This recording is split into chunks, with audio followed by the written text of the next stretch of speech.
fights with passion, and he inspires. Are you ready for a war?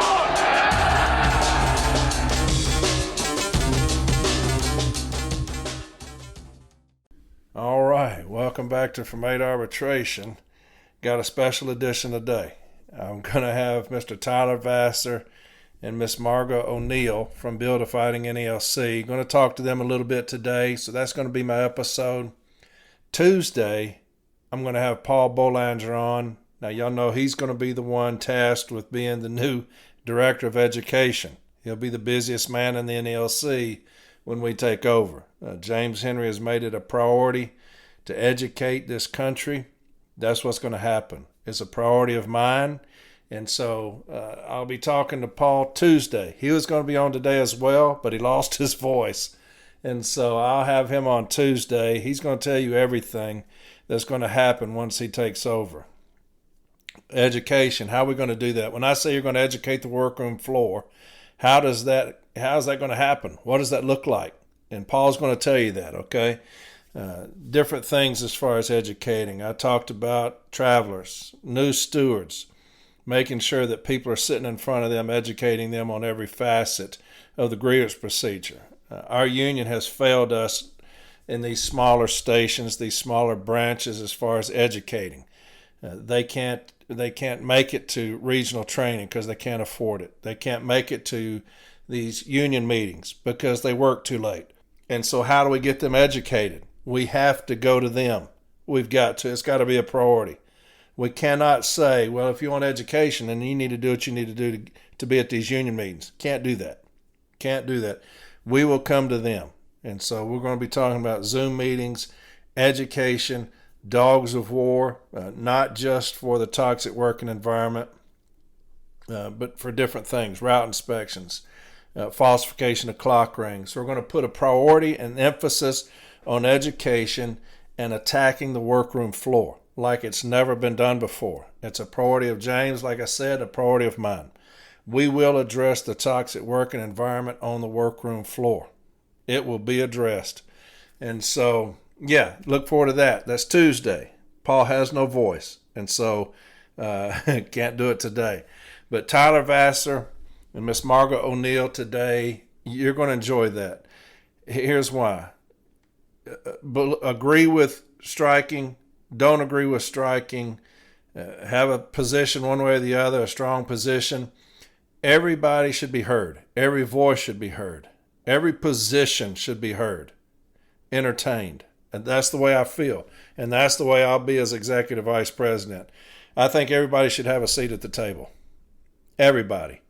I think that this union has fallen so far because we have decided that we're going to have a king, the president, who's going to make every decision, not listen to anybody. And so we've gotten where we are today because of that. And we have an executive council that has coddled that and embraced that and let this clown run wild on us. And that's the reason we're in the position we are now, because they refuse to listen to the rank and file. I will not be like that. Everybody has a voice. And so BFN, that was born out of this, the incompetence of our union. I say that we've been abandoned by both sides. And so you have things like Build A Fighting NALC that are born out of that and say, hey, here's our solution to it. Not just about striking, but here's our solution to it. Here's what we think about wages, hours, and working conditions. So I believe that they should have a seat at the table. All right. Some of y'all may not like it. Some of y'all may, but they're going to have a seat at the table. Period. And that's just the way I feel. We talk a little bit about what's going on now, collective bargaining, obviously. You see Renfro everywhere right now. He's on everything. I haven't seen this motherfucker for 3 years, and now I can't quit seeing him. Every time I turn on Facebook, here's this motherfucker's face talking to me. He's doing all this shit about collective bargaining with the executive council. He's got these rank and file committees up there talking to them. Here's the thing that pisses me off about that. Now, if you want to have them up there and they're going to have a say, that's great. That's fantastic. But when I see this buffoon talking to them, and I have to look at that, where he's talking about collective bargaining, the intricacies of collective bargaining, why we don't ask for things or how we approach things, trying to sound as professional as he can with all these big words, talking about collective bargaining. Like we don't know what goes on, he does. I see that constantly. Here's the problem, and I talk about this with Tyler and Margo. This motherfucker got played more than anybody I've ever seen in my life get played by management, by the service during collective bargaining. He was a complete and colossal failure. There's no other way to explain it. He failed miserably. Now, it was either because he got played or it was intentional, because he made too many promises during this process over the 700 days to stretch it along, right? To play us for 700 days. He did that intentionally. And now he's going to sit here and talk to us about collective bargaining. This dude is a failure at collective bargaining, and he's going to try to educate us in this rank and file committees on collective bargaining. What sense does that make? That he's going to lecture me on something that he was such a failure at? I've never seen a bigger failure in my life than Brian Renfro in this last TA. It was the epitome of failure. He was the epitome of failure. Yet he's going to lecture us on Facebook, on this NALC page, about collective bargaining. Here's why you got to do this, with this little pencil in his hand. Here's how you do this, and here's why we do that. Why didn't you do that shit when you started 2 years ago? 700 something days. Why didn't you do all that shit you're trying to feed us then? And that's what pisses me off. What we have is a president who's never done anything. He's never fought for anything. He doesn't know anything about arbitration. The only thing he knows is what he's been told. He's never been in it. He's had one, and it was an emergency placement, I believe. He's never fought, and it showed, because he conceded every fucking thing. Everything. But now here's this motherfucker, an expert. You remember when I was talking about, a long time ago, about the mechanics? Y'all remember that? And I said that you're going to get your car fixed, and you go into this garage, and you got this mechanic. He comes out, with a towel in his pocket, got overalls on. He's filthy, grimy, greasy, dirty everywhere. And you talk to him about fixing cars. Yeah, I fix cars. How many of you fixed? Thousands of cars. I've been under that hood thousands of times fixing cars. I can tell you what's wrong with it. Let's take a peek at here. Yeah, this is what's wrong with it right here. It's going to take this long. It's going to cost you this much. So you know how to fix it. I'll have it fixed by today. Then you go next door to this other one. The guy comes out in a suit. And you say, hey, can you tell me what's wrong with my car? I can tell you everything that's wrong with that car. I can tell you where the parts are made, where they go, what they do. I can tell you every single thing you can ever know about that car. I can tell you. Well, have you ever worked on one? I've never worked on one. I've never fixed a car. But I can tell you every single thing you want to know about that car. I can tell you the spark plugs. I can tell you the carburetor and everything, what kind it is, where it was made. I can tell you every single thing. But you never worked on one. No, I've never worked on one. Y'all remember when I told you that story all those years ago? That's Renfro. That's Renfro. He can tell you every single thing you need to know. The problem is he's never done it himself. He's never fought for a fucking thing. Now he's going to lecture you on collective bargaining, how it works, what we do, what we ask for. And this motherfucker was the biggest failure ever to the city letter carriers. He sold us the fuck out. Haven't seen this motherfucker for 3 fucking years. Now he's going to pop up out of nowhere to save his fucking ass and tell us the intricacies of collective fucking bargaining. And that pisses me off. Where in the fuck have you been for 3 years? And now I can't quit seeing your funky ass face on everything. Fuck this motherfucker. Now he's answering questions about shit. Got pictures everywhere of him in a fucking executive council meeting, talking out of his fucking ass about collective bargaining, all to save his fucking job that's been lost as soon as the TA came out. But anyway, I'm going to talk with Tyler Vasseur and Margo O'Neill today. You're going to enjoy that. They're going to talk about the progress that they've had, things that are coming up. Got something on the 12th of October. They're going to talk about that, all right? And I love Tyler. Y'all know how I feel about Tyler. He's welcome on any time.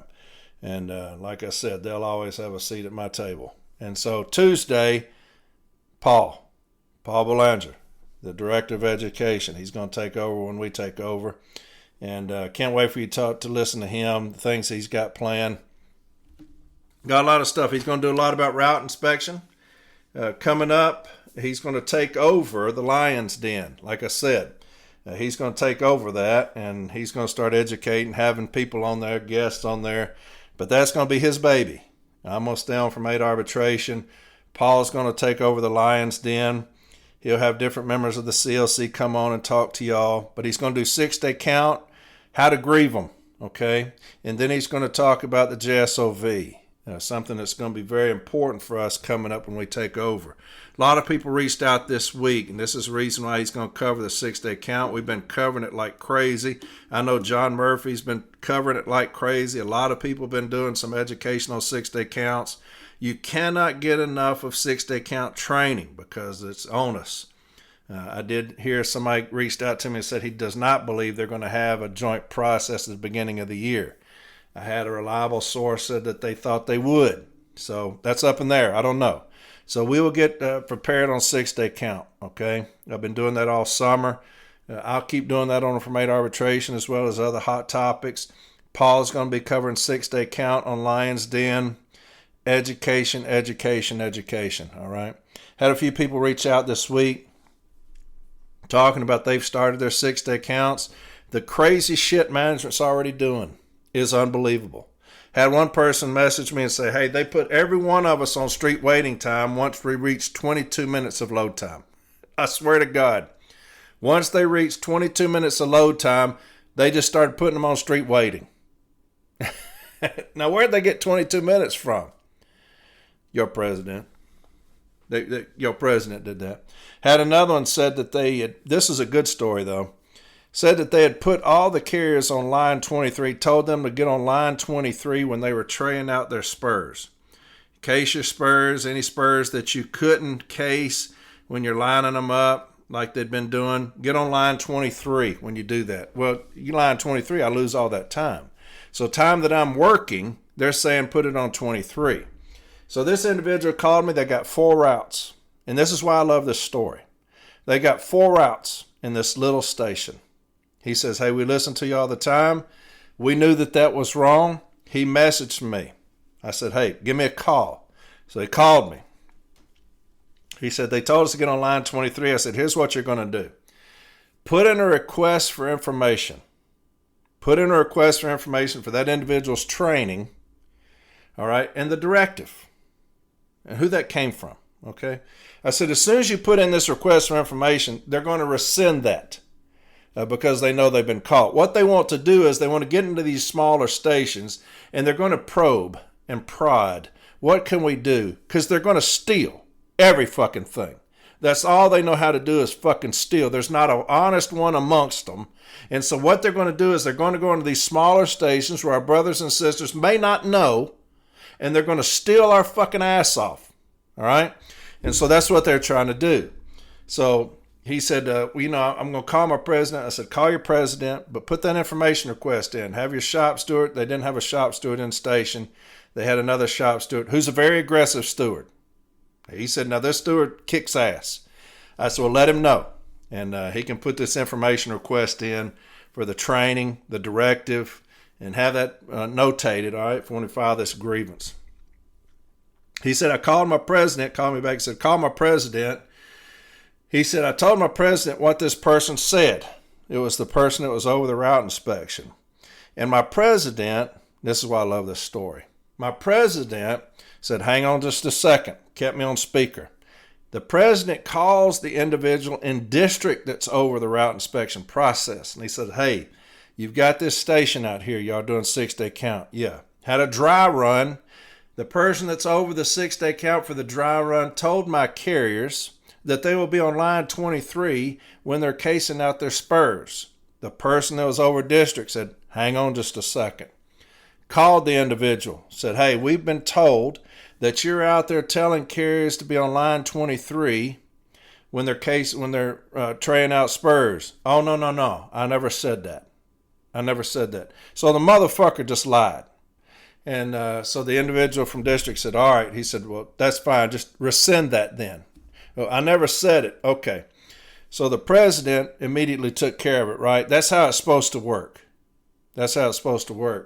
So this individual said, what would you do? I said, I would file a grievance anyway and get 4 statements that he said that and have the motherfucker rescind it.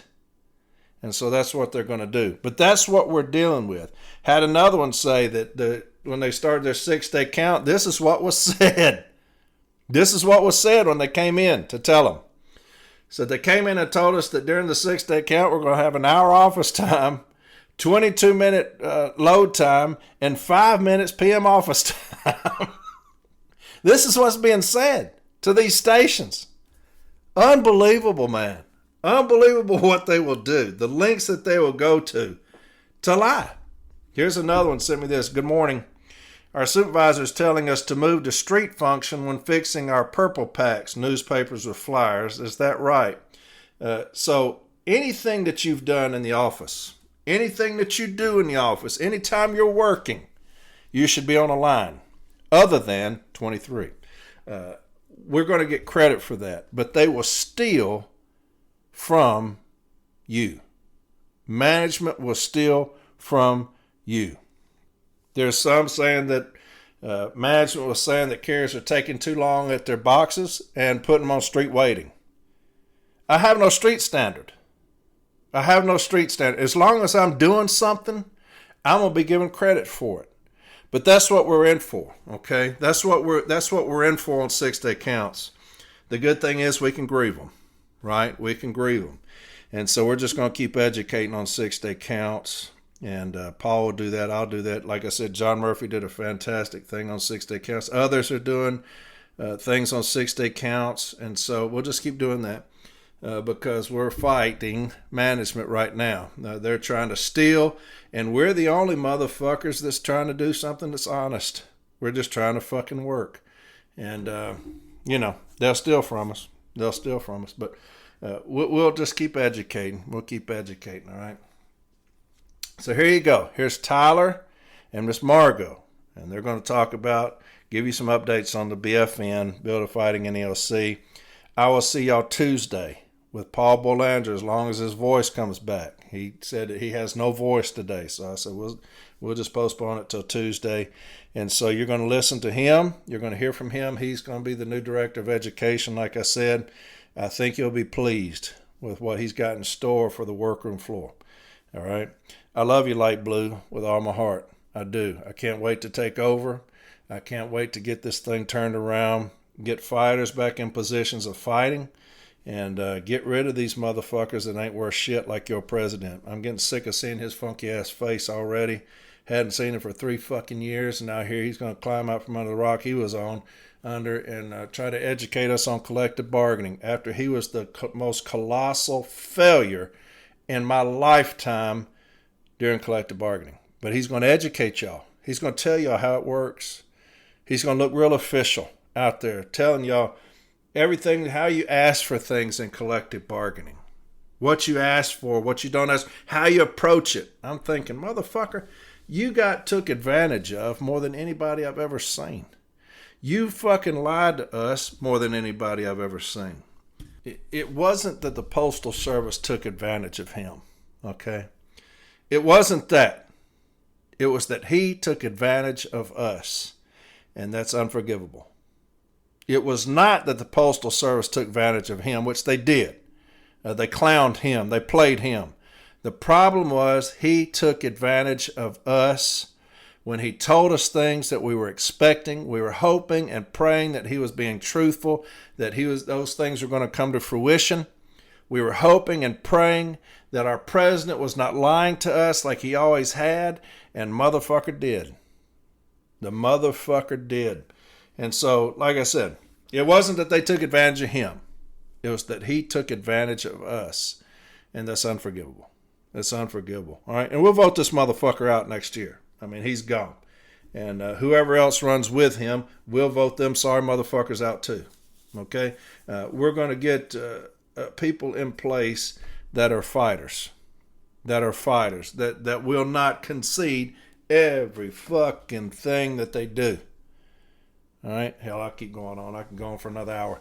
But anyway, here's Tyler and Margo. Okay. Enjoy. I'll talk to y'all Tuesday. All right. I love you. Bye. All right. Welcome back to From 8 Arbitration. I've got two amazing people on with me.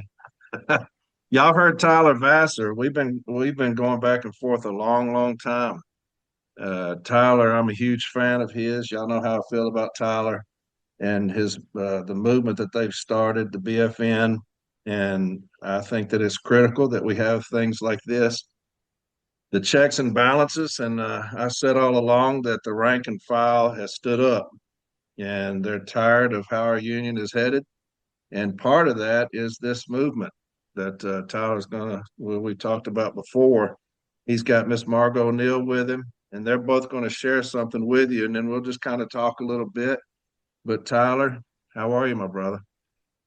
I'm good, Corey. Thanks for having me on. For those who don't know me, I'm Tyler Vasseur. I'm a steward and a member in Branch 9 up in Minneapolis, and I chair the coordinating committee for Build A Fighting NALC, BFN, which is a national, we're trying to build into a real national reform caucus within the union to get the rank and file organized to fight for things like a $30 an hour starting wage in all career workforce, and end mandatory overtime, and the right to strike, which is mostly what we're going to be focusing on here today. But I'm really excited to be joined here by another really important leading person in BFN, Margo. Do you want to introduce yourself, Margo? I would love to. My name is Margo O'Neill. I am a city letter carrier coming at you from Des Moines, Iowa, and a member of the coordinating committee for Build a Fighting NALC. Very nice. Yeah. I want to thank Corey for having us on here today to talk about right to strike. I think the last time I was on was in February, actually. It was right after the no vote happened. And we briefly talked about the right to strike, but we that was an idea back then. Now it's actually a real campaign that we want to, or, a demand and a resolution that's going to go to the national convention next year that we want to campaign for. But before we get into that, Margo, did you want to give a little bit of background? It's possible not everyone here knows what BFN is, where we came from, and what we want to do. Yes, absolutely. So we are looking to build a real national rank and file reform caucus within the NALC, just like Vincent Sombrato and the activists who came out of the 1970 strike fought for their internal reforms and developed a really fighting rank and file group within the NALC. So we were basically formed out of open bargaining, the fight for open bargaining, which took place in coming from Branch 9 in Minneapolis, where people began to get antsy when they realized that they had gone years without a contract and said, hey, there was a point where we knew more about the Teamsters contract than we knew about our own. So they passed resolutions, and we eventually won certain resolutions, certain parts of resolutions that will be taken up for this next round of negotiations regarding transparency and open bargaining. Additionally, where I really got my jump into BFN was the Vote No campaign. So once the contract was out, a lot of my coworkers were coming to me and saying, like, what is this? Like, how do we feel about this? And we sort of came together and we decided that we needed to vote no, first of all, but then also begin fighting for the broader labor movement, better wages.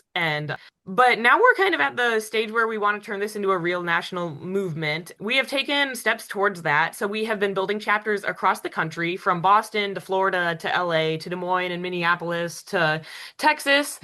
We're hoping to, just spread the word and build more. We did a variety of study groups over the summer on a book on certain pamphlets too, but also on a book called Undelivered by Philip Rubio, which is probably the most comprehensive history of the 1970 strike that's available in book form. Additionally, we did some outreach to CCAs and PTFs, who everyone knows are the most downtrodden members of our workforce that are absolutely valuable members of the union, where we would basically go out there and reach out and say, hey, like, share our vision of what the union can and should be, support them with Know Your Rights flyers and other materials, and then also just building the ranks, getting together with NALC and BFN members to discuss our union's history to be better equipped to organize today. So the Vote No campaign, obviously nationwide, I think that is kind of where the city letter carriers saw the power of who we were, is in that Vote No campaign. And we talked about that. Tyler, I know you and I talked about that forever. We had Zoom after Zoom after Zoom about the Vote No campaign. I think that's where everything kind of shifted. Everything kind of turned where the city letter carrier says, you know what? We are important. Our voice does matter. Unfortunately, the president pushed it through anyway, but that's where I'm leading. Pushed it through anyway, Tyler. You and I talked immediately after that. And I said, if ever there's a foothold for your movement, for the movement of the BFN, Build a Fighting NALC, that's it.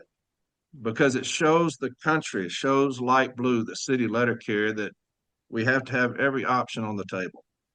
We have to have every option on the table. Build a Fighting NALC has to have a seat at the table so their voices can be heard, because we had a president disenfranchise an entire craft when he did that. And so, look, when you were in Boston, I fell in love with you. When you were up there taking on the establishment, here's this guy going up to the mic, and the establishment after establishment was coming after you. And that's how they do. You saw anybody that stood up there, that's how they did. But you stood in the face of that. And to me, that was a true leader. And I was like, hey, that's somebody I could get behind right there. Getting up there in front of the establishment like you did. You definitely won a lot, even though you may have felt defeated. You won a lot after that. And so everywhere I go now, there's BFN people there. Texas, they're there. Went to Portland, there. Boston, there. Yeah, I'm excited about you. And Margo, I couldn't agree more with you about what you just said. But so let's talk about the Right to Strike campaign. Yeah, about Boston, I mean, one of the things, I know you said I didn't seem nervous. I was nervous. I certainly was nervous. I wrote out my speech, but the point was I knew that there were hundreds, if not thousands, of NELC members that supported what I and the others that spoke in favor of open bargaining were putting Yeah. forward. And so that's really where the strength of our ideas comes from, is we're not just representing ourselves and like, oh, I came up with this great idea. We had been done organizing at that point for 6 months to get to that point. In LA, there's not just going to be one, two, or three people doing that. There's going to be dozens, many dozens people standing of NELC members standing up and fighting for what we're trying to put forward and our vision for the union. Like I said, the last time I was on for Made Arbitration was in February. We talked about the TA, the Vote No campaign, about how to continue to organize in the union going forward. And we also talked about the right to strike. And like I said, it was just an idea at that point. It's now coming together. We've passed a resolution for the right to strike that's going to the convention in two branches already, Branch 9 in Minneapolis and Branch 2942 in Hopkins, which is the western suburbs of Minneapolis. We're bringing that to the Minnesota State Convention actually a week from today. The 28th of September is when that starts. So we're going to be fighting for that at the state level as well. And then we're going to also be launching this as a national campaign that people can learn information about and get involved in, pass it in their branch, and we're going to get into all that on October 12th, on Sunday, October 12th, and we're going to talk about that more later on. But when people ask us why we're pushing for the right to strike, I tell them to just look at that sell-out tentative agreement that we got, that members voted down with over 70%. More members turning out to vote no than turned out to vote in total on the previous contract. I'm sure people who've heard me say that before are sick of me saying that, but we're going to say that for the next 50 years because it showed the power of the members to be able to put forward a different vision of what we want. Members saying some arguments that people have used against the right to strike is, well, are people really going to be willing to do that? And I said members were willing to wait for any raises or back pay. We're willing to reject the fear mongering from Renfro and the national leadership in order to vote no and fight for more because we knew we deserved more and we demanded more. So yeah, I think if we built up capacity, we're not saying people are going to go out tomorrow. If we build the capacity, people will be willing to stand in solidarity and fight for more. That TA that we voted down in historic numbers was pushed through in binding arbitration just a few months later. It was small tweaks here and there, but it was essentially the same resolution. I want to talk about binding arbitration, but actually, would it make sense for me to just read the resolution here? Yeah. We've got it up on the BFN website. Bear with us, everybody. There's whereases and resolved, but this is the way resolutions work. It's all yours, brothers, as long as you need. Take your time. Really good. Let me read this off because I think it'll give people a sense of like, okay, what is this resolution? So this is the right to strike resolution. Whereas postal workers are currently denied the basic democratic right to strike, a fundamental right that all workers should have. Whereas all workers were once banned from striking, but unions organized and fought to win that right. Whereas NELC passed resolutions advocating the union fight for the right to strike at the 1970, 1972, 1974, and 1978 national conventions, all of which were approved by the Executive Council. Whereas the U.S. District Court of the District of Columbia found that the First Amendment protects NELC and its members to advocate for the right to strike. Whereas the results of interest arbitration continually leave our members behind, including the most recent award that granted nearly the same contract voted down by 71% of voting members. Whereas interest arbitration is an undemocratic process, where NELC members are not guaranteed the final vote on the terms of our contract. Whereas NELC needs every tool at our disposal in the face of threats of privatization, consolidation, speed-ups, and daily harassment from management on the workroom floor. Whereas the Trump administration has exploited the ban on federal workers' right to strike in order to union bust and take away union rights from millions of federal workers. Therefore, be it resolved that NELC reaffirm support for past convention resolutions on the right to strike and lay out a strategy to win this right for its members. Further resolved that NELC move to have the undemocratic no-strike clause taken out of our contract in the next round of negotiations. Further resolved that NELC use the letter carrier political fund to demand Congress immediately repeal the ban on federal workers from striking. Further resolved that NELC use every means possible to fight publicly for the right to strike, including but not limited to the Executive Council to create a task force to campaign for the right to strike, to organize alongside other postal and federal unions, the AFL-CIO, and any and all public or private sector unions who will stand in solidarity with us in this fight. And be it further resolved, this is the last one, that NELC organize public demonstrations for the right to strike to draw in the broader public, the broader labor movement into our fight, including a national day of action for all branches to participate in, with a large demonstration in Washington, D.C. That's the resolution as it stands. And I think the points, I've got a few, things to say here, and then I think we can kind of talk about all of this. But if for anyone wondering if we're calling people, because I've heard rumors that people are going around saying BFN's calling for a strike, everyone should go on a strike. That's not what the resolution says. It's much more conditional and legal than that, by the way. As it currently stands, we have binding interest arbitration, instead of the right to strike. It took a strike in 1970 for us to win collective bargaining, the process that we have in the first place. But because before that, we were completely reliant on Congress to pass pay raises for letter carriers, which meant that letter carriers were extremely underpaid before the strike. One of the key things that led to the strike in 1970 actually was letter carriers being promised they were going to get a nice raise, Congress freezing wages, or I can't remember if they were freezing or it was just passed a real paltry raise, and then passed a law to give themselves a much bigger raise. And that was one of the many things that led into the 1970 strike. So it took a strike to win collective bargaining, and then management did everything they could to try to prevent another action like 1970 from ever happening again, because management knows, this is something we have to fight for within our union. Management knows that power comes from collective action. Not just having good lawyers or the best negotiating team, which of course we need.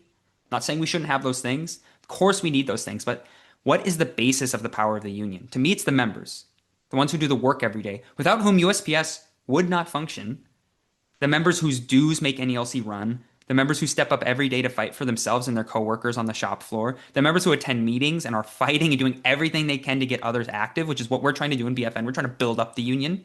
We're not trying to tear it down.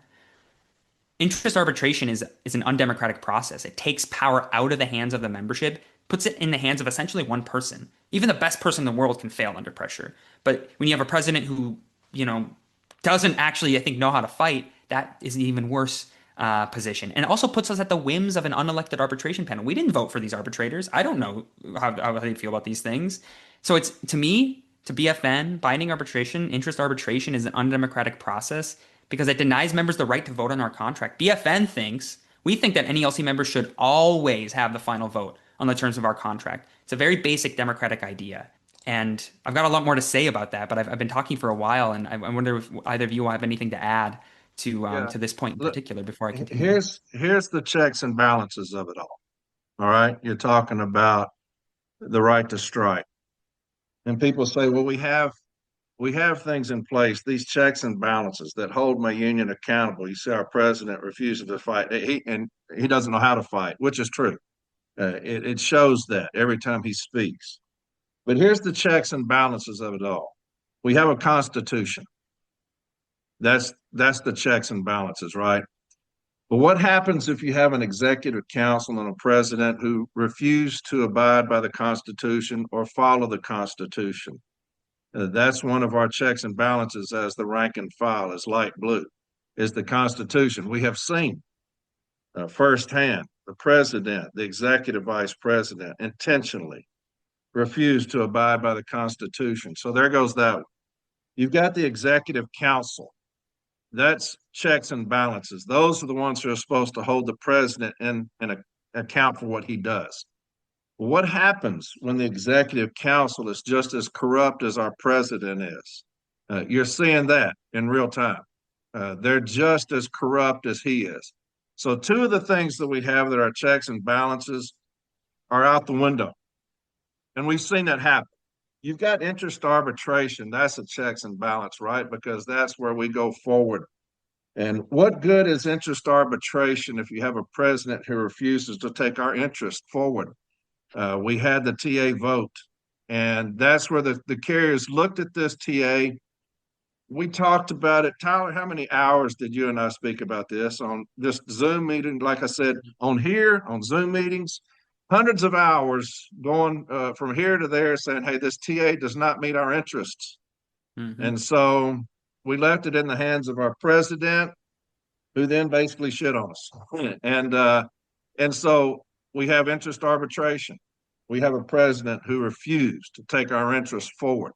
And we had this arbitration, this mediation that was laid on us. So you got the checks and balances of it, the Constitution, Executive Council, interest arbitration, and all three of those have failed the rank and file. So where do we go?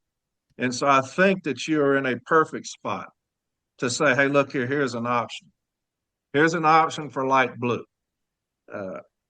Like you just said, we're not sitting here saying, hey, next Thursday we're going on strike. This is getting something in writing that gives us an option, that gives the city letter carriers who feel like there's no hope to hold those accountable for what they do. You have a postal service who couldn't give two shits about us like blue. You have our agent who is the same under this administration. And so I think you're in a great spot to take this in front of anybody and say, hey, look, all your checks and balances, they pissed them away. Here's something that's real, that's tangible, that you can say, hey, look, this is something light blue can get behind and say, look, if y'all are going to continue to treat us this way, then we have this option here. I think that at the end of the day, they ended up pushing through that contract, even though 70% of carriers voted no. At the end of the day, they can't keep doing people like this. They can't keep getting away with it forever before Right. People begin to get, too furious and begin to really stand up. So, one thing that is really important to us is that people who have elective power need to be held accountable somehow, and they always have to be pushed by a bottom-up movement, and we are kind of taking that up as our fight. Mm-hmm. That's exactly right. I think you see that. That's a great point, Margo. I think you see that now. more than ever. I've been doing this 33 years. I have never seen it. Of course, social media has taken over a lot too. I didn't have that when I first started. We didn't have cell phones back then, so you know. But social media has kind of taken over, and it has benefited Light Blue. It's benefited the city letter carrier craft because you have podcasts coming out educating because our union refuses to or can't educate every single person. You have these movements coming out that are saying, "Hey, I hear you. Build a fighting NALC. You know, I hear you," and so we will take up that flag, as I always say, and we will do something to help. I think that right now, more than any time ever, people are saying that the city letter carrier is tired. Like I always say, sick and tired of being sick and tired. I'll continue to say you're in a good damn spot. I say it every time I talk to you. It pisses me off that we have to have a Build A Fighting NALC because when I had a business agent, Pete Moss, who was a fighter, and that's all he did. That's all he knew. And so I was under him. And so everything that I did, it was about fighting. And now you've got this clown at the top who has no idea how to fight. And this is what pisses me off. I'll get on a little tangent here. Please. And I'll give you your time back after this. But I saw, you saw, Margo, you saw, Tyler, you saw, during this period of time with the TA, all of these promises that he had as far as substantial starting increase. We talk about this all the time. Everywhere I go, I talk about it because it pisses me off everywhere I go. 9%, settle for nothing less than 9%, settle for nothing, you know, an awkward workforce and non-starter. And he got manhandled to me. The service manhandled him in negotiations. If that's not the case, then it was intentional what he did to us. So it's either intentional that he screwed us over or they manhandled him. They played him because he is a rookie. You saw the TA come out. It got voted down. After he's telling everybody that he's this skilled negotiator, right? Then he goes forward and he gets with labor and they go to this expedited arbitration and force this through on us anyway. And now I see him on social media, on the NALC page, in these classes, teaching these people, instructing them on how collective bargaining goes. I'm thinking, holy shit, man. You got played more than anybody I've ever seen get played. You completely shit on the city letter carrier craft. What you did was intentional. You intentionally harmed my people. That's exactly what happened. It's either that or you were such a rookie that they just took advantage of you. It's one of those two things. And then you're going to have the audacity to try to teach a class, try to inform people how collective bargaining goes. Who are you to tell me how collective bargaining goes when you just got finished screwing over entire craft because your incompetence and how inept you are? Go ahead, Tyler. No, I mean, you're right. I know, I think we're going to talk about that in particular in a little bit later, but that first video that was put out where President Renfro was speaking in front of, I believe, the rank and file committee. And so they're getting more savvy. They're in many ways, I think, following to some degree what we fought for them to do. Hey, tell us what's going on. Although I don't think it is not enough still. But the point is, I mean, on one hand, that shows that we can push. We've pushed the Renfro and his supporters and in the national leadership. We pushed them to do something that they said was impossible and they would never do, and that would actually actively harm us. We pushed them to at least take up aspects of what we were fighting for with open bargaining. But still, on the other hand, that video, the video is just Renfro lecturing the rank and file committee and lecturing the rest of the membership by releasing it on social media by saying, we all want an all-career workforce. We all want higher wages. We all want this and that, but you need to understand how the process works. I mean, so we got a finger wagging, we got a scold. Do you think that speaks to your average member? Do you think that makes your average NELC member say, hey, I want to go to my next union meeting. I want to get involved in the union? No, I don't think it does. I think it makes them feel like bystanders and like they're being talked down to by, an authority figure, or, a teacher or a principal or something. We need a new leadership. We need stronger leaders. We need a Yeah. fighting leadership on a national level, at the local level. But at the same time, the other side of that is we need an active, empowered, and educated rank and file membership. And those two Yeah. things are connected. You can't have one without the other, in my opinion. Yeah. And those two things combined will make NELC unstoppable. As long as, and if we can link up with the other postal unions and the rest of the labor movement, we can really fight for better lives, better conditions for ourselves and working class people in general. With the right to strike, beginning back into this, we need every tool at our disposal. It's in the resolution. What kind of enforcement mechanism do we have if we can't even threaten to go on strike if we don't get what we need and deserve? We don't have anything. We can, well, bring it to arbitration. All right, cross your fingers and hope for the best. Even if you have a good case, doesn't mean you're automatically going to get what we need. Obviously, strike action doesn't automatically give what you need, but it puts the power back into the hands of the membership, which is what I think is so important. Margo and I didn't just like sit around one day and come up with this idea out of nowhere. BFN didn't just come up with this idea out of nowhere because we're geniuses or something. We're building off of past movements within our union. The Great Postal Strike of 1970 also was not spontaneous. It didn't come out of nowhere. It was built for. It was possible in part because of the radical nature of the era. There was the anti-Vietnam War movement. There was the Black freedom and women's movements. There was a rising labor movement that was getting organized to fight against inflation, the deterioration of their working conditions, and also an inactive, bureaucratized union leadership that existed in a lot of the biggest unions, which had, these unions started in the 30s and 40s, a lot of them, the big industrial unions. And by the early 70s, a lot of them had just a decrepit leadership that was just trying to hold on at all costs, but wasn't actually fighting for the membership. So it was possible because of the moment that they were living in. And it was also possible, on the other hand, because of years of activism within the union and organizing within the union and other NELC and other postal unions. This current right to strike resolution, as you heard at the beginning of this episode, is building off of past resolutions that were passed at previous conventions. 1970, 1972, 1974, and 1978. I wrote into National, got the language of those resolutions. We'll put them up on BFN's website so people can read them. But what good is a resolution if it's not being followed? So this current iteration of the right to strike resolution would reaffirm the old ones and would move ahead with a plan to actually get organized to fight for this right today, within today's context. And in 1970, leading up to 1970, then not only did they push for right to strike resolutions before 1970, 1968, there was a resolution passed that sort of looked into it. It was the thing I believe that resulted in the lawsuit where NELC sued the Postal Service to prove that we can advocate for the right to strike. But alongside that sort of stuff, within the union structures, there were actions, rallies, protests taken in the lead up to 1970. That was led in particular by Branch 36 in Manhattan and the Bronx.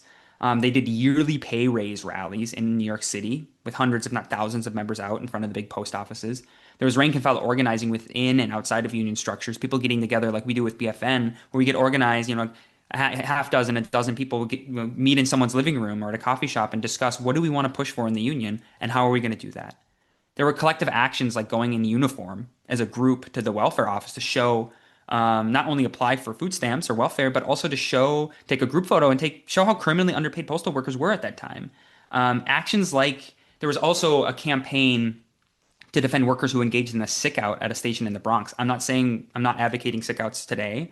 I'm not saying just go do that. But what I'm saying is that there was an action that for months afterwards within the union, they fought to get pay for those workers and to fight any discipline. And it was all of these actions combined, as well as fighting for the right to strike at a national level, that's how they built the solidarity and the capacity necessary to successfully take action when they had to. And so this resolution, like I said, this current resolution, which we want to get passed, I want to get it passed in 50 branches in the country. I want to get it passed in 100. It's been passed so far in 2. Where, we got a lot of time. Branch 9 in Minneapolis, Branch 2942 in Hopkins, Minnesota. We want to get it passed across the country like we did with open bargaining. So that we go into the convention, on one hand, with it passed in dozens of branches, if not more. And on the other hand, it'll represent branches who will likely support it at the convention itself. That's good. We want to win the resolution. But more importantly, it will represent branches who have already had a discussion and debate on the right to strike within the structures. We want to use this as a campaign to force a discussion and debate within the union, through the union structures, with the union structures, around the union structures when necessary. But we want to force a debate within the union at general membership meetings, at special meetings, just to talk about this one topic. So just a few things here.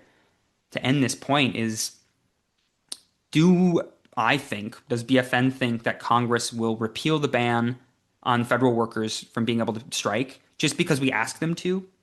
No, probably not. Do we think that management will agree to have the no strike clause taken out of our contract if we demand it at the bargaining table? Probably not. But why is that in the resolution? Well, we need to exhaust every avenue that is available to us to prove to the membership, to prove to the public, the broader labor movement, and everyone that's paying attention that the union and its members are fully behind the right to strike, and we are trying to do everything in our power to fight for that right in a democratic way. And if we're denied that right, well, that shows you maybe the nature of, democracy in the United States or something. And then we'll have to figure out what we need to do. But the point is, we need to exhaust every avenue possible to us, in order to show the public that we are being responsible and we're trying our best to fight for this right in every way that we can. Yeah, yeah. Let me touch on that. I've always said you got to educate the public on who we are, not the Postal Service, on who we are as city letter carriers. I've said that we should have commercials out. I've said that educating the public on who we are.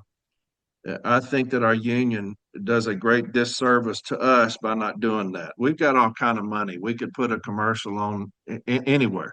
Uh, Educating them on who we are, we receive no tax dollars. You know, we're out there every single day in all the elements. They know that. You're talking about Congress and Senate, probably not siding with us on that. We could appeal to them that, y'all are busy every day and y'all may not see your mother, your dad when you want to, as much as you want to, but we see them every single day and we take care of them. We take them things, the medications and things. Educate them, also educate the people that we deliver mail to that this is who we are. They love us. We have a huge approval rating. They love us. Also tell them what we go through every single day on the workroom floor. Uh, the hostile working environments that we have to go through, testimonials, stuff like that, how we are underpaid, testimonials on things like that, people living in tents, people living in cars. We are no longer part of that group when they talk about, we no longer make a living wage. We have people on welfare. We have people on WIC. We have union halls putting in showers because our carriers are living in their cars and living in tents. And I just think that the public needs to know that. If we're going to say we want to use the public as well when we talk about a right to strike, what option do we have? Are we being let down by the federal government? Because we are the federal government, the Postal Service, that's who we are. We're being let down by them. They're not paying us a living wage. And then our union is not fighting for us to have a living wage. And so what option do we have? And I think that the public would love to know that. I think that you would see them in support of a lot of the things that we talk about when that happens. So when you said that about, educating the public, I agree with that. I think that we should be spending a whole lot of money educating the public on what we do, who we are, our trials and tribulations, because like I've been on my route for 25 years. I've watched kids born and go to college and come back with their kids. We help people move in, we help people move out. We've gone to funerals, we've buried plenty of pets. They've been waiting on the doorstep for letters from the kids going off to summer camps. We console them every day. Somebody comes out that just wants to talk to us because they're just not having a good day. And so I agree. I think that if you do that, you would have a selling point on saying, hey, we're left with little option but the strike because nobody is on our side. So That was one thing that was actually touched on during the 1970 during that surge of activism in the 1970 strike was that the postal workers had the community on their side and sometimes they would bring them coffee and donuts at the picket line. So yeah, it would mean definitely reaching out to our community. I know this is kind of a funny thing, but I went to a minor league baseball game yesterday and like the IBEW and like different unions had like signs along the wall that people hit home runs over. But not just our community, it also means particularly reaching out to other workers, particularly like federal workers and postal unions like the APWU, because everyone loves the mailman. Yeah, We've, for the most part, we've got our customers on our side. You know, I've been yeah, on my route for I think 2 or 3 years now, and I've like built relationships with yeah, people that are so like just to tell anyone that wouldn't know, would never guess that I would have like such a close relationship with someone on my route. yeah, Like you see them every day, you see their pets, you know, and you pet their dogs and you just yeah. it's very real and people do love us and support us. No, there's a lot that we could do to build up from there and get support from the broader public, Yes, especially at the union. yeah, I agree. We're doing a terrible job of that right now. Horrible. Yeah. Tyler, you're next. Yeah, Who's go next? Tyler. No, I think you're totally right. I think the other thing I would add to that is as a way to kind of show some support from the rest of the labor movement, I would argue, I know that we've got a good chapter going in Boston and Massachusetts, in and around Boston of BFN, and they have connections with members of the Massachusetts Teachers Association, who is currently advocating and pushing forward legislation at a state level for the right to strike for federal and public sector workers in Massachusetts. And so we should be linking up with unions like that. We should see if MTA, the Massachusetts Teachers Association, would endorse our campaign for the right to strike. That way, when we go to different branches and propose this resolution, we can say, these are all the branches that have already passed it. These are the other unions that are supporting us in this fight. And it would really go a long way, I think, to building excitement, but also showing people that we will have support. If we cultivate it and we build it, we can have it. It's not going to happen just by itself, but it is there. And it's just people are waiting and people are excited and motivated when they see others getting organized and fighting for their rights because they sympathize with us. They see themselves in us. And I think we should use that to its full advantage. Yeah, yeah. I think we do a terrible job of that, of helping others organize. We talked about that. I don't know if you watched the roundtable that we had in Boston, where me and Paul and Mike and Mr. Rooney were on there, but we were talking about that. You know, I think that as a union, we should be out helping others organize. And, I think every company in the country should be organized. That's just the way I feel. If we want to advance anything on our side, I think that's we should help others organize. As far as spend a lot of money on educating the public about us, but also spend a lot of money on helping other people organize. And I think that would make us, when it comes to whatever we want to do, it would help us as far as Congress and Senate if we had those people in our corner. And like that also that sort of brings up for me like what does building capacity look like? What does building that solidarity and like really cultivating that environment of solidarity look like among our coworkers? Like right now it means like opening up lines of communications and building rank and file structures on a local level, like being the person that people can come to with these like sort of union political issues.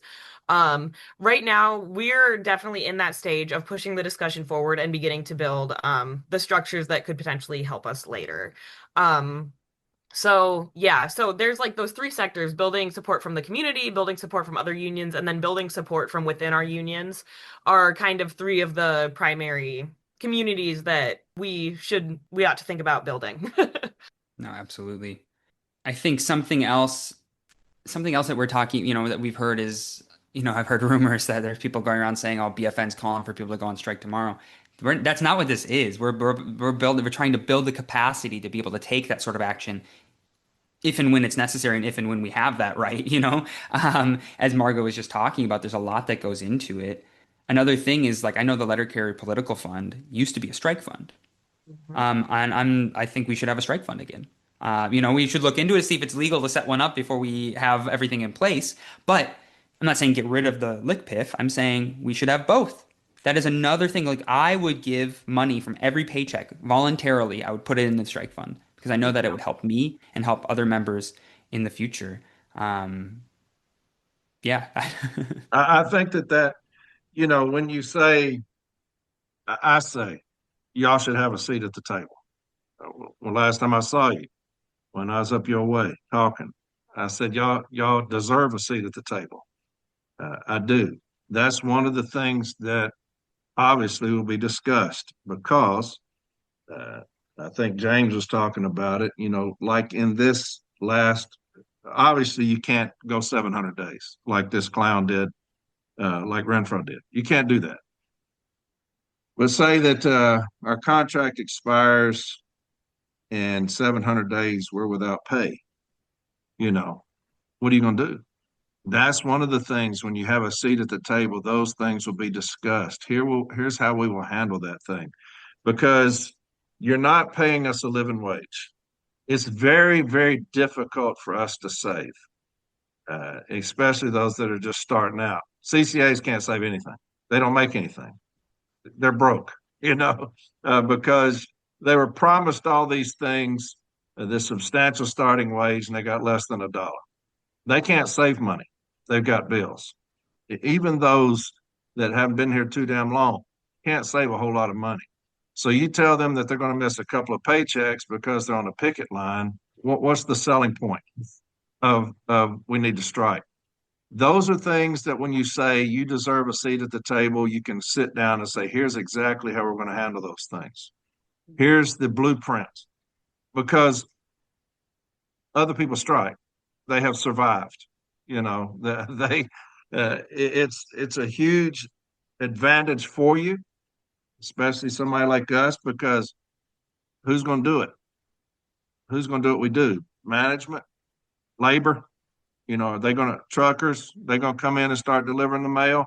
That's just some of the things when I say you deserve a seat at the table, because those people that have those questions will be able to ask those questions and get some kind of reassurance that, hey, I don't want anybody losing everything that they've got, but there still has to be that threat that when everything is lost, we have no more hope, that we will go on strike and we will stand together in solidarity and let the country know and let the world know that this is a perfect example.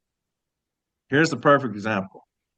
I don't know if you remember when the dock workers were going on strike. I think it was the dock workers. Is that who that was? The Right on the ILA, East Coast. International Longshoremen Association. That, yes. Do y'all remember their president when he came out and was talking? They were questioning him. All these reporters were there. And he told them, he said, I'll shut the entire country down. Mm-hmm. I will shut the entire country down unless you pay my people what they're worth. That's what he said. I will shut the entire country down unless you do what's right by my people. Mm-hmm. Now look at that president and look at ours. Look at that president and look at ours. Ours completely sold us out.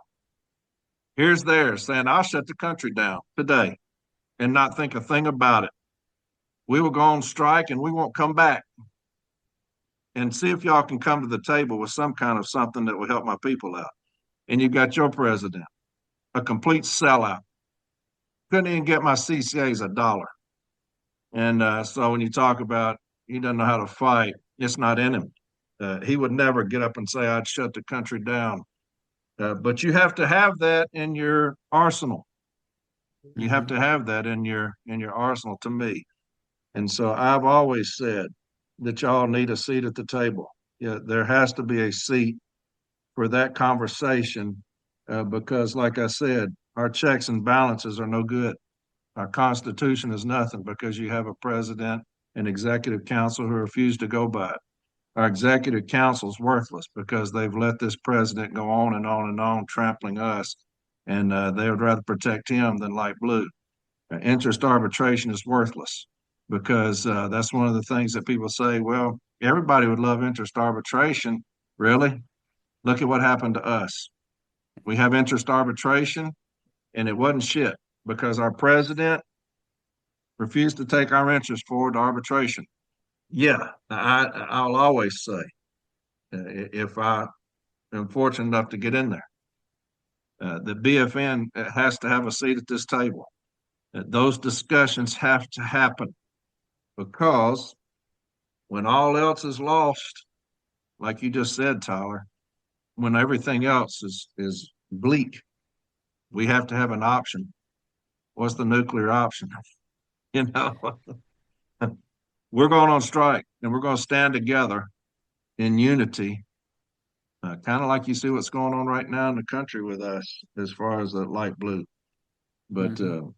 yeah, I think the APWU connection there is really important because in 1970, the APWU played an absolutely, additionally, and also a really critical role in like these choke points. So there were choke points in Chicago, particularly because it was basically the gateway to all the mail in the Midwest, as well as choke points in New York where it had all started. If there's no one to sort the mail, there's no one to bring it to us, and so that connection there is really important. And I think that the APWU people will be sympathetic to us because eventually the contract that ended up going through binding interest arbitration for us, the 1.3, 1.4, 1.5% per year ended up being the blueprint for their contract when they ended up voting on it next time around. So, yeah, the connection there is really important, especially with other state workers, federal workers. It also looks like, having meetings outside of your own meeting to have like the full discussion and, leaning on each other. If we were to win the right to strike, it would be important, yeah, to prepare financially with a fund and a budget and hooking workers up with mutual aid, food pantries in case of an extended strike. And so, special meetings have been called by branches to have a full discussion before any vote is taken so that people can, air their concerns because it is, it's not something that anyone should take lightly. And again, we are not calling for people to go on strike right now or anytime soon necessarily. But I know that I've talked to my coworkers before who, I'll say, hey, in BFN, we're having a general membership meeting. And they'll say, yeah, yeah, that sounds really cool. But then I'll say, well, on October 12th, we're launching our campaign for the right to strike. And their eyes kind of light up and they're like, oh, okay. So when is that? So I think that it's another avenue to build solidarity, which we are in desperate need of right now. so October 12th, right to strike, the campaign launch. Talk to me about what that looks like. Yeah, Sunday, October 12th at noon Central Time on Zoom. Just like we did with open bargaining, the Vote No campaign, all of that. We're going to be doing a big Zoom meeting. Corey, if you can put the link, the registration link in the show notes or whatever I'm, way, I fail you every time on that, Donna. that's I, okay. I, I That's failed okay. you. The last time you told me to do that, I said, I got you. That's okay. I'll And send it to you and I'll follow up tomorrow, okay? I think you can edit the description. If it's not in there, I'll let you know. No, but it's on going to my, be on my life, I'm putting that up. I promise it's going up. hold you to it. Sunday, October 12th at noon Central Time. So that's 1 p.m. Eastern, 10 a.m. Pacific.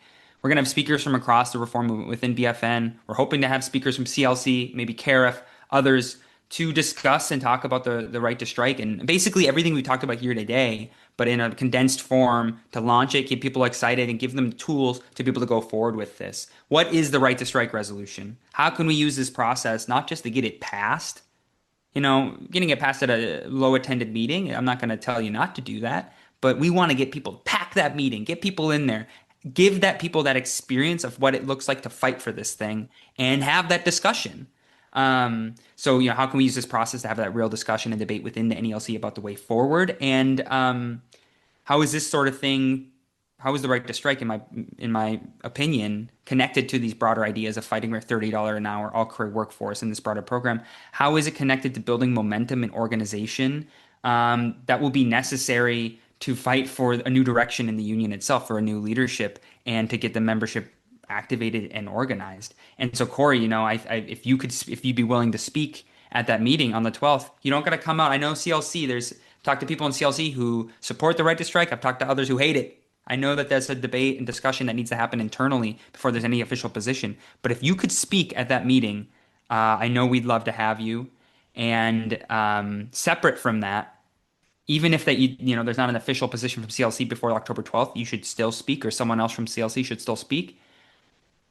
But separate from that, the sooner that if CLC gets behind the right to strike and puts their full weight behind this, that's the difference between us getting 50 branches to pass the right to strike resolution and 100. That's the difference between us being able to, reach that many more thousands of NELC members to have this debate and discussion within the union.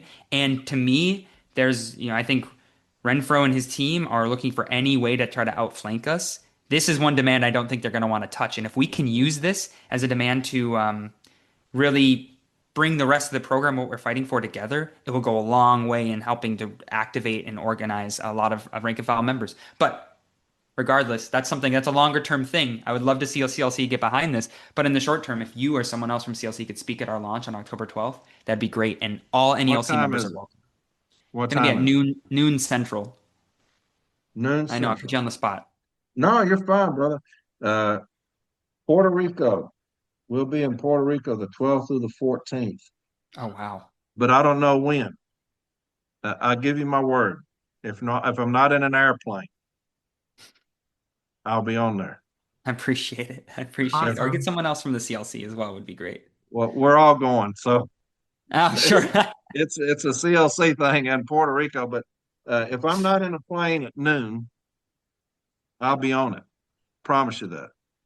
Amazing. So Appreciate we'll that. see. I have to talk to James or my wife and see when we're There you heading go. out to Yeah, Puerto yeah. Rico. You check in with, check in. Let With us the know. boss. But no, I'd love to be on there. I love this discussion. I think that these discussions need to happen. Mhm. I think that we're in dire straits with this clown we have right now. You have never heard of talk like this if it wasn't for this guy that's over us right now. This wouldn't have even been discussed if it wasn't for this clown and how he's done my people. You wouldn't have heard the CLC, you wouldn't have heard of BFN, you wouldn't have heard of none of that if people wouldn't have woke up and said, "Hey, man, we're in trouble, and we have no way out."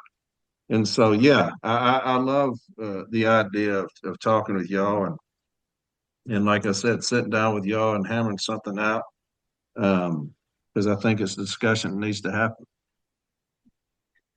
For sure. I think one thing about I Margo mentioned like people getting excited by the right to strike demand. It's one, it's one thing to say you should come to a union meeting. It's another to say come to this general membership meeting because we're going to be fighting for the right to strike. And they proposed, I know we did that in Minneapolis and we got, at least 20 more people out to the meeting. Young, active carriers, half of them still in their uniforms because they came straight from work, to the meeting to get it passed because we don't want to just get it passed. We probably could have gotten it passed without those 20 people there, but we want it to pass overwhelmingly. And we want them to be a part of that experience, speaking up in favor of it, seeing the arguments for and against it. And so it's so important. I think I've made this point before. It's one thing to say, I don't like the direction of my union, or the union doesn't fight for me.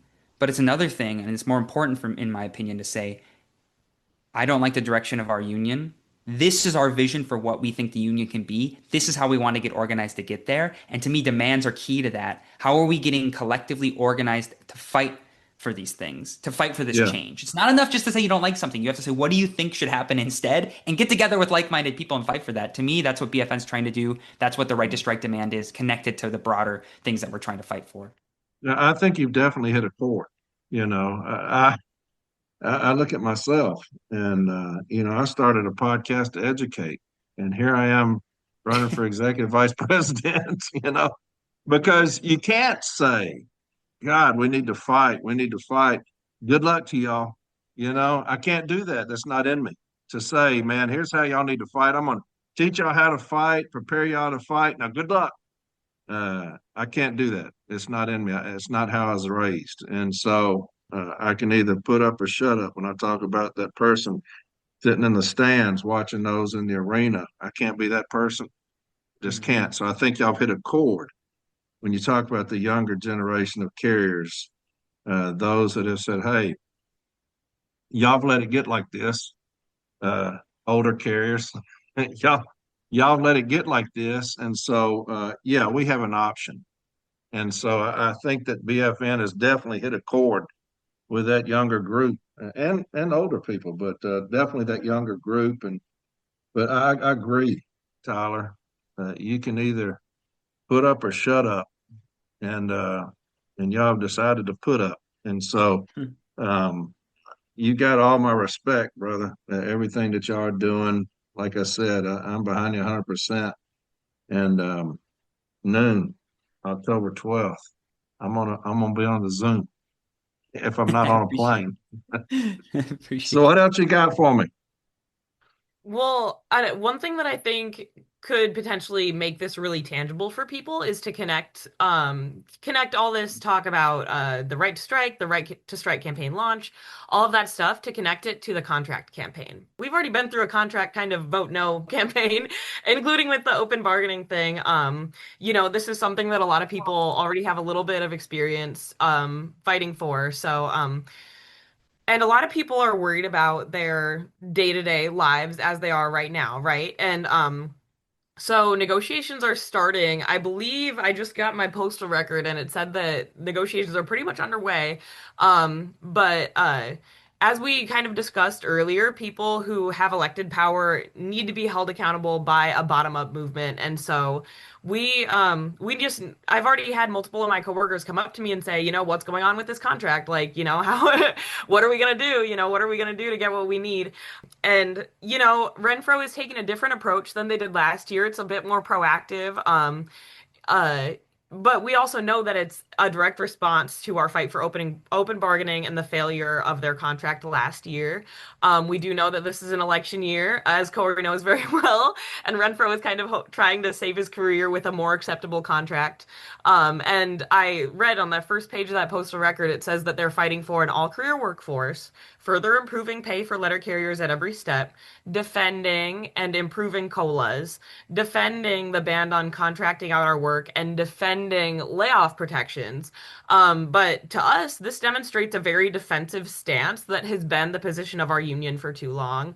And we would prefer to go on offense and really raise the bar for the people around us. So I know Tyler got into this a little bit at the beginning, but BFN's stance is a lot more beneficial to come out with some really clear goals. So it's one thing to say we want to improve the pay, but that could mean 1.3%, right? So we say we want $30 an hour starting wage, a full COLA that's 100% of the CPI inflation numbers, an end to mandatory overtime, cut the top pay from 13 years to 6, workers' wage for union officers, and a no to postal privatization. So those are very concrete demands that don't have a ton of wiggle room the way that saying, improving COLAs or improving pay for letter carriers at every step. And we know that the rank and file committee that was formed is a step forward for sure. And it was done in direct response to what the reform movement has been calling for. And it's also made up of people who have been chosen by the executive council rather than people who have been, more democratically chosen by the rank and file. So also we're planning a contract day of action. So this is going to be, we've got some time to build for this. So this is February 15th. And we hope to get the CLC, Mike Cariff, everyone, all of the reform groups kind of on board. Basically we're asking the question, can we force the national union to take up the call to help to organize nationwide rallies like the March 23rd rallies last year, but even bigger in hopes of a strong contract. BFN, we'll come up with more info soon. We've got template revolutions that members can use to propose the rally in their branch. So we've got some plans coming up. We've got some really good concrete things that we're asking for, but more sooner than later, the October 12th Right to Strike campaign launch. Tyler, you want to get into that? Margo, you put that better than I could have. I think Oh, we can thank kind you. of, unless Corey's got anything else, we can kind of wrap up on the last point, which is building the reform effort, building the reform movement within the union. Does that sound good? Mhm. Yeah, but just touching on what she said, going on the offensive. And we always have these defensive stances. Do you know that everything that Renfro told us he was going to get, he didn't get a single one? All the demands that he told us, that he came out and said, I'm going to do this, I'm going to do this, I'm going to do this, I'm going to do this. He didn't get a single one of them. And so when you talk about going on the offensive, you've got to. You can't have this defensive mentality, please. What they call it, collective begging instead of collective bargaining. But, the APW has a full COLA. Now, what do they do more than us? Nothing. Nothing. They don't do near what we do, but they got a full COLA. They got 100% COLA. We don't. We couldn't even fight for that. And so, everything that he told me, 9% starting increase, didn't get that. An all career workforce, didn't get that. Substantial starting increase for CCAs, didn't get that. Everything that he told us he was going to do, he didn't get a single thing. It goes back to the fighter. It doesn't matter what he puts on social media. He's not a fighter. I think he's. I think he has to go to arbitration. I think he's going to be forced to go to arbitration. I don't think that he can have another TA come out. He's going to lose. I mean, I think it's a foregone conclusion. He don't even have a slate. You know, his executive vice president's going to run for president, Varner. You got James Henry's going to run for president. Chris Jackson's retiring. You got several others that are going to run independent. You got a lot of business agents that are going to run independent because they're not going to attach themselves to him. You got about 5 that are going to run if he runs. He'll have to promote some of them into those speaks. But so I don't see how he can even field a slate unless he gets a lot of his minions to do it that are staffers. But yeah, these are the consequences when you continuously fuck over the city letter carrier. These are the consequences. Like I've always said, if you don't do your job, we'll take your job. And so we're going to take his job from him next year. And so the next person in there, I say James Henry, will be on the offensive. We've had enough. Margo, you said it perfectly. Um, every year, every contract, you see people saying, well, we've always gotten 1.3%. We've always gotten 1.3%. Then you will always get 1.3%. If that's your position. If your position is, well, what was any different? We always get 1.3. Then you'll always settle for 1.3. Why even have negotiations? Just tell them, hey, status quo, just give us what we got, last time. We don't need to waste 150 days. Just give us what we got. You got to go on the offensive if you want to do better. And so, hence your right to strike. I'm long-winded today with y'all, man. I'm trying to take y'all's time from you. No, that's okay, Corey. We appreciate you having us on here. I think that leads into sort of us summing up here, and I'm going to say a few things and want Margo and you, Corey, you can obviously add to this, but this is what BFN is trying to do with all of this. This is what we're trying to get organized to do. On top of we're all already active in our branches, NELC branches. We're doing this on top of that. Many of us are stewards or do other things, but we know that we need something like BFN for all of the reasons that we raised here today. How do we build the movement necessary, not just to fight for the right to strike, of course, but to fight for a strong contract, to build a stronger union for the long haul, and to fight for a new leadership to defeat Renfro in 2026 and have that fighting leadership at a national level? These are the questions that we want to answer in BFN. How do we build a movement that can activate the rank and file of the union? And so we cannot just rely on a strong leadership. Of course, we need that. But like I said before in this interview, we need an activated, educated, and empowered membership. That's how you're going to build a fighting union. That's how you're going to build a fighting NELC. And so to me, it takes demands. The right to strike is just one of many that we need. But to me, it overarches because it really speaks to, okay, well, if we want to win 30 an hour, how are we going to actually win that? It's not going to be through arbitration, in my opinion. And so we need demands like the right to strike as a real galvanizing force in the union. And this is just the beginning. This fight is just one step in a broad process of transforming the union. Just like it's why we harped so much on people should read the book Undelivered and come to our study group, because learning our history shows that this is a process. It's not just one or two big things.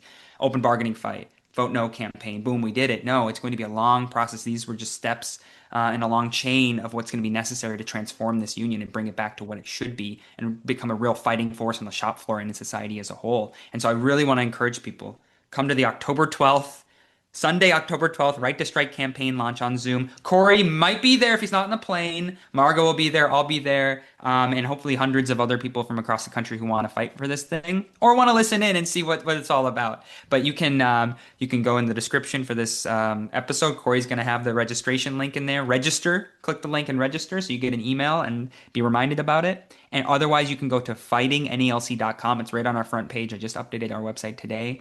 And again, this is one step in a long process, but to me, this is a really important moment for our union. We're at a crossroads, and we've got a big year ahead of us in 2026, and I think Right to Strike is going to be a very big part of that. Margo, any parting words? Solidarity. Start a chapter, join a chapter. Let's do this thing. Let's do the thing. I like that. Hey, how are we going to start a chapter? Somebody wants to start a chapter. How we do that? Somebody We listening, they're going to say, "Hey, I got a handful of carriers that we're interested in starting a chapter." How can they do that? I think it's kind of an old union saying that's like we are a union because we say we are a union, right? So I mean, you just gather around, set a date, set a time at a coffee shop. This is how we did it in Des Moines.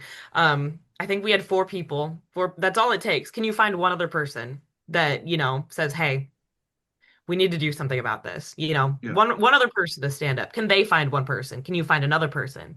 It's all about just get a group together. Doesn't matter if you're small. Get a group together. Who's going to chair this thing? I'll chair it. We have resources on fightingnalc.com. There's a section that says how to start a chapter. Additionally, we have Zoom meetings every once in a while that are kind of like rally the troops meetings where we all get together and talk about, I will talk about how we started a chapter in Des Moines, how we were, born sort of after the Vote No campaign, and how pretty much within the week of after the Vote No campaign came out, me and my friend, my good friend, were bringing pies to work and saying, having a break room meeting where we said fighting for a living wage is as American as apple pie. It's simple stuff like that. Get your people together. It's really about being the person that people can come to when big political issues come out, when the contract drops, or even when negotiations start, when people say, "Hey, it's been a long time. What are they fighting for?" It's about being that touch point for people to come to you when something happens, when they want to be involved, don't feel like they can to talk to your coworkers. I mean, it's really as simple as that. But like I said, fightingnalc.com, we have a very definitive, detailed guide on how to actually start a chapter. perfect. Well, good. You got 3 weeks. 3 weeks is October 12th. All That's right, right. Tyler. Let's have y'all back on maybe a midweek episode. Closer we get. Does that sound all right? That sounds perfect. Thanks for having us, All right. Corey. This has been Yeah, great. we'll have Thank you y'all so back much. on. Absolutely. Hey, like I said, brother, we go back a ways. You come on anytime you want. You've always got a spot on here because anybody that wants to fight for my people, man, I'm about it. I'm about it. And I've always said that y'all deserve a seat at the table. I'll always say that. And so, yeah, I'm tired of seeing my people run over. I've always said, uh, it's a couple of years ago, we have been abandoned by both sides. We've been abandoned by the Postal Service. They don't give a damn about us. And we've been abandoned by our union leadership. And so it's time for the city letter carrier to rise up. We've stood up. We saw that in the TA that we've stood up, and we continue to do that everywhere we go. People talk about this movement, and I believe you are a part of it, and I'm excited for you. But 3 weeks, October 12th at noon, I'm going to put some links up. I'll put them up on all of my social media sites, and then I'll get Mallory to put it up on this episode as well. And then the closer we get, I'll have you back on again. We'll talk a little bit about it. Again, people excited for the Zoom, and then we'll continue to put that link up for you. All right. All right, Corey, we appreciate it. Thank you so much Thank for All you right. having so me. Y'all much. have a good night. Thank you, Always great Mallory. talking to you. I'll do it. All right. Y'all take care. Good talking to y'all. Solidarity. Bye bye. Absolutely. All right. We'll see you.